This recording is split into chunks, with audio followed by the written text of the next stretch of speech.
Earlier on, we were talking to the mum whose son with Down syndrome is now 47, but she told us, Jill told us today, that she wished he'd never been born, which sounds very, very stark, doesn't it? But obviously, chatting to Jill, it's more complex than that. But what sort of comments have we got, Colleen? Loads of comments. Joe says, I agree they have to do what's best for themselves and for the unborn baby. Sometimes parents are not equipped emotionally and mentally with a baby that is disabled or has a condition, and it's unfair to bring a child into the world where the parents aren't able to give love and support to them.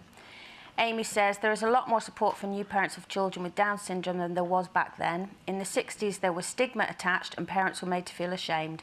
Unless you went through those times, I don't think you really have the right to cast unfair opinions.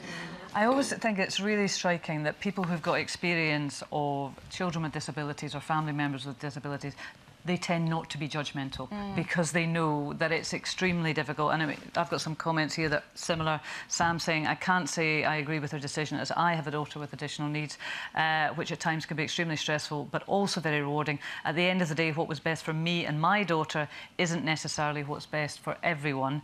And Kizzy says, my sister has Down syndrome. I know that my mum struggled a lot in the early years, continues to struggle now. I know for a fact that my mum would never have aborted. She absolutely adores my sister.